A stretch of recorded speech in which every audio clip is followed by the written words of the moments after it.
नमस्कार दोस्तों, welcome to invest now. मेरा नाम है अजय और आज हम बात करने वाले हैं टाटा पावर के बारे में। अभी रिसेंट में लोगों के बीच में बहस चल रही है कि टाटा पावर बहुत जल्द क्रैश करने वाला है। यहाँ पर एक फेक बबल क्रिएट हो चुका है जो कभी भी बर्स्ट हो सकता है, तो यहाँ से पैसा निकालो और भागो। तो हम इस बारे में डिटेल में बात करेंगे कि क्या एक्चुअल सिचुएशन है और आपको इस पर कैसे रिएक्ट करना चाहिए। तो चलिए शुरू कर ले। तो दोस्तों, सबसे पहले तो जानेंगे कि आखिर ये नेगेटिव सेंटिमेंट्स टाटा पावर को लेके मार्केट में क्यों है। क्योंकि टाटा पावर एक टाटा की कंपनी है, टाटा इंडिया का एक मोस्ट रिलायबल ग्रुप है। तो ऐसा क्या हो गया जो टाटा पावर को लेके लोगों के मन में इतना नेगेटिव सेंटिमेंट है, आइए जानते हैं।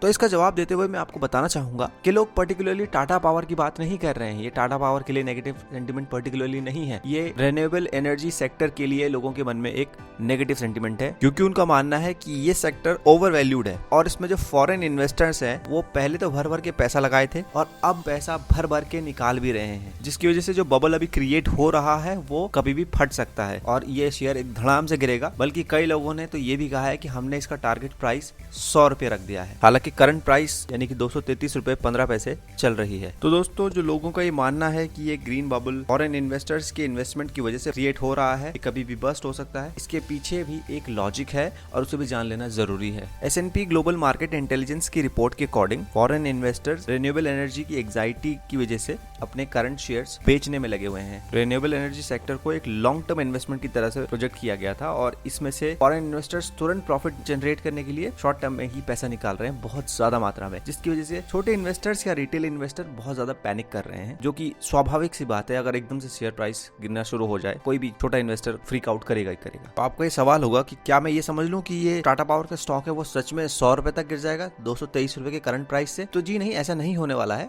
इसके पीछे का रीजन और फंडामेंटल समझ लेते हैं। देखिए, ये जो ग्रीन बबल है इसका इम्पैक्ट इतना ज्यादा टाटा पावर पर नहीं पड़ने वाला है। इसके पीछे का रीजन जानने के लिए हमें ये जानना पड़ेगा कि ग्रीन बबल आखिर है क्या और ये फाइनेंशियल मार्केट जैसे स्टॉक मार्केट को कैसे इम्पैक्ट करता है और इसके कारण ग्रीन सेक्टर या रिन्यूएबल सेक्टर की कौन कौन सी ऐसी कंपनीज है जो ओवर वैल्यूड काउंट की जा रही है। किसी भी फाइनेंशियल मार्केट का जो बबल क्रिएट होता है उसके 5 स्टेजेस होते हैं प्राइमरीली। छोटे से शुरुआत होकर बड़ा बड़ा बड़ा और एक इतना बड़ा बबल बन जाता है कि वो बस्ट हो जाता है। आइए इस पर बात कर लेते हैं। पहले स्टेज को कहते हैं डिस्प्लेसमेंट। यहाँ पर कोई भी नया स्टॉक आता है जिसमें इन्वेस्टमेंट अपॉर्चुनिटीज लोगों को दिखाई देती है। जैसे किसी कंपनी में नया इनोवेशन हुआ है या नई टेक्नोलॉजी इजाद की गई है, उस कंपनी का शेयर लेने के लिए इन्वेस्टर्स में होड़ लग जाती है और वो एक के बाद एक उसमें इन्वेस्ट करते चले जाते हैं। क्योंकि हर इन्वेस्टर्स जो खुद को वाइज समझता है, समझदार मानता है, वो ऐसी नई टेक्नोलॉजी के ऊपर पैसा लगाना चाहता है और यहीं से इस बबल की शुरुआत होती है। इसके बाद जो सेकंड स्टेप है उसे हम बूम कहते हैं। यहाँ पर प्राइसेस पहले तो स्लोली इंक्रीज होते हैं। जैसा कि मैंने बताया, फर्स्ट स्टेज में इन्वेस्टर्स का इन्वेस्ट जागता है इस पर्टिकुलर स्टॉक में और वो उसमें भर भर के इन्वेस्ट करने लगते हैं, जिसके बाद स्लोली उस स्टॉक का प्राइस बढ़ने लगता है, जो कि उसे उसकी बूम साइकिल में पहुंचा देता है और कुछ समय बीतने के बाद ये स्टॉक अपना मोमेंटम धीरे धीरे गेन करता है। इसे देखते हुए और भी जो पार्टिसिपेंट्स मार्केट में वो इस स्टॉक्स को खरीदने की लिस्ट में ऐड ऑन हो जाता है। क्योंकि आपके जानने में आपके आसपास कोई बंदा पैसे बना रहा है एक पर्टिकुलर स्टॉक्स में, आप भी जरूर चाहोगे कि उसमें पैसा इन्वेस्ट कर दो। ये एक यूजुअल ह्यूमन टेंडेंसी है। परफेक्ट बबल बूम होने के लिए एक परफेक्ट सिचुएशन बन जाएगी, जिसके बाद उस इन्वेस्टमेंट ऑप्शन के ऊपर मीडिया कवरेज बहुत ज्यादा मिलता है। किसी भी आर्टिकल को पकड़ लो, किसी भी न्यूज चैनल को पकड़ लो, किसी भी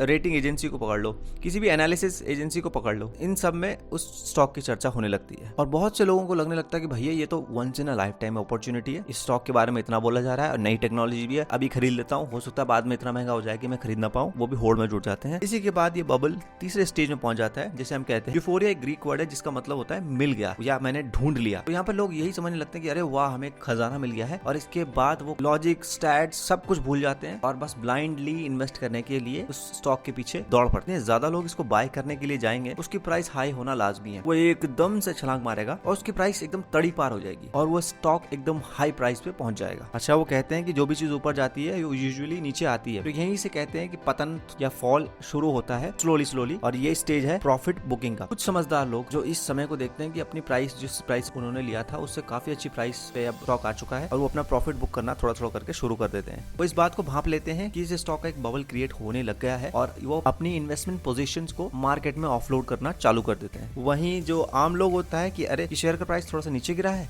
अरे ये तो अच्छी बाइंग अपॉर्चुनिटी है, यहाँ पर और बाय कर लेना चाहिए ताकि जो नेक्स्ट हाइप मिलेगा शेयर में उससे हमको और प्रॉफिट मिलेगा। तो यहाँ पर हम कहेंगे सोबर माइंडेड भोले भाले लोग वो बेचारे खरीद लेते हैं और ये जो स्मार्ट माइंडेड लोग होते हैं ये निकाल लेते हैं पैसा, ये प्रॉफिट बुक कर लेते हैं और वो बेचारे इन्वेस्टमेंट करते चले जाते हैं। और यहीं से शुरुआत होती है बबल के 5th एंड फाइनल स्टेज की, यहाँ पर ये बर्स्ट होने की कगार पे है और इसे नाम दिया जाता है पैनिक। पैनिक से वैसे आप बेसिकली समझ गए होंगे, बता देते हैं इसके बारे में भी। तो अब जब ये बबल अपने शीर्ष पर पहुंच चुका है, एकदम फुल कैपेसिटी जितनी थी उसमें उस पर लोड हो चुका है, तो यहाँ पर कोई भी छोटी सी इवेंट तो वो एक सेफ्टी पिन की तरह या पोकिंग नीडल की तरह काम करती है जिस पर बबल जरा सा टच हो और बूम करके फट जाए। बस यही न्यूज की वजह से जो बबल बस्ट शुरू होता है, इस एसेट के प्राइसेस हड़ाम से नीचे गिरते हैं। कई भोले वाले लोगों को इसमें से एग्जिट लेने का मौका भी नहीं मिलता है। और रिसेंटली इंडियन स्टॉक मार्केट में one of the penny stocks के साथ ऐसा हो चुका है और इस पेनी स्टॉक का नाम है ऊर्जा ग्लोबल। इस पेनी स्टॉक का चार्ट आप स्क्रीन पर देख पा रहे हैं। अभी रिसेंट में बबल बस्ट हो चुका है और इसका प्राइस धड़ाम से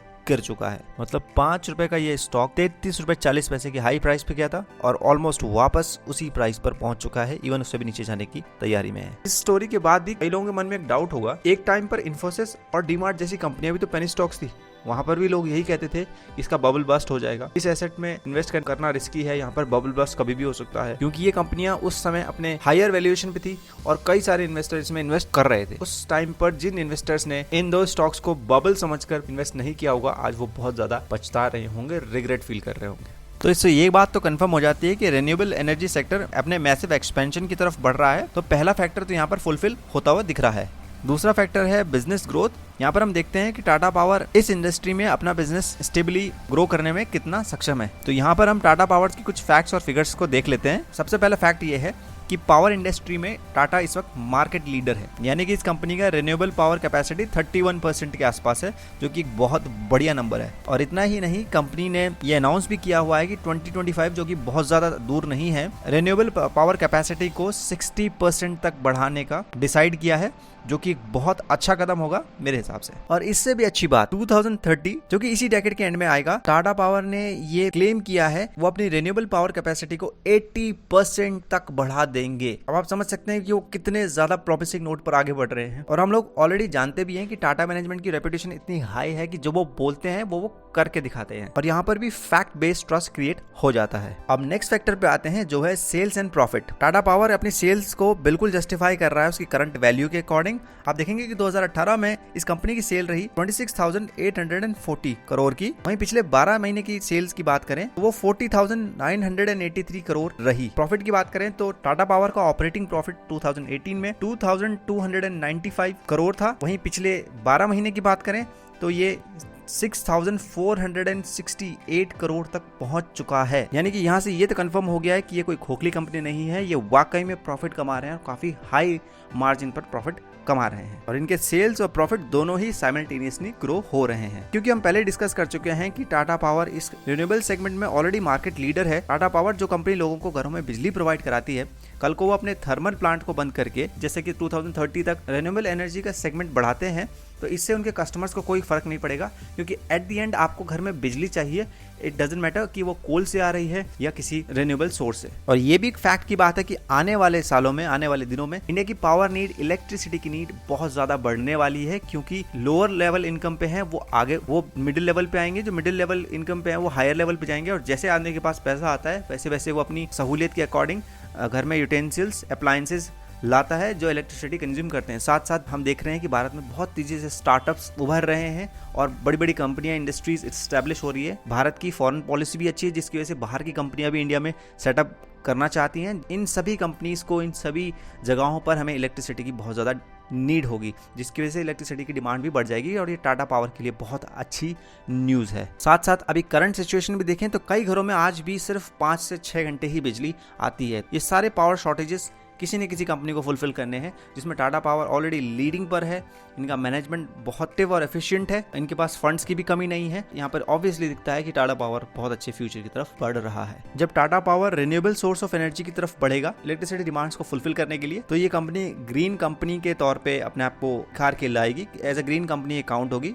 इसकी वजह से ESG इन्वेस्टर्स इस कंपनी में बहुत ज्यादा इन्वेस्टमेंट करने में इच्छुक होंगे, और ऐसे ही कंपनी के वैल्यूएशन भी हायर होते हैं compare to any thermal power company. कि कंपनी ने जो प्रॉमिस किए हैं, जो करंट उनका स्टेटस है, कंपनी ने जो फ्यूचर प्रॉमिसेस किए हैं, करंट उनका जो बेस है, उस अकॉर्डिंग से वो फ्यूचर के अपने टारगेट्स भी फुलफिल कर पाएंगे और अपने मार्केट वैल्यूएशन को वो करंटली बहुत अच्छे से जस्टिफाई कर पा रहे हैं। इनफैक्ट आगे अगर इस शेयर की प्राइस बढ़ती भी है तो हमें कोई अचंभा नहीं होना चाहिए। और इससे ये भी कंफर्म हो जाता है फाइनली कि टाटा पावर में कभी बस्ट बबल होने के चांसेस हैं और इसका शेयर प्राइस 100 रुपए भी कभी आ सकता है। हाँ, शॉर्ट टर्म में हो सकता है कि थोड़ी बहुत पावर प्राइस फ्लक्चुएट करे टाटा पावर में, लेकिन लॉन्ग टर्म में ये कंपनी बहुत अच्छा ही करने वाली है, जिस बारे में हमने अच्छे से जान लिया है। पीछे जो फैक्ट्स हमने डिस्कस किए हैं ये क्लियरली इस चीज को इंडिकेट करते हैं। हालांकि रिन्यूएबल एनर्जी सेगमेंट में कई सारी ऐसी कंपनीज है जो न्यू प्लेयर्स हैं, वो केपेबल नहीं है जिन प्रॉमिस को उन्होंने किया है फुलफिल करने में, जिसकी वजह से मुझे ऐसा लगता है वो कंपनियां ग्रीन बबल बिल्कुल हो सकती हैं, जो कि कभी भी बस्ट हो सकता है। तो ऐसी कंपनी में इन्वेस्ट करने से बचें, या वेल वर्स्ड स्टैट्स के साथ जो कंपनियां मार्केट में है उन्हीं पर इन्वेस्ट करने में ज्यादा फायदा है, जिससे आपकी इन्वेस्टमेंट भी सेफ रहेगी। उम्मीद है आपको ये वीडियो पसंद आई होगी कि टाटा पावर को लेकर आपके सारे डाउट क्लियर हो भी गए होंगे। अगर अभी भी कोई डाउट है तो आप कमेंट सेक्शन में लिखकर हमें बता सकते हैं, हम जरूर उसका आंसर करेंगे। वीडियो देखने के लिए आपका बहुत बहुत धन्यवाद। खुश रहिए। मैं आपसे मिलूंगा नई वीडियो में। जय हिंद।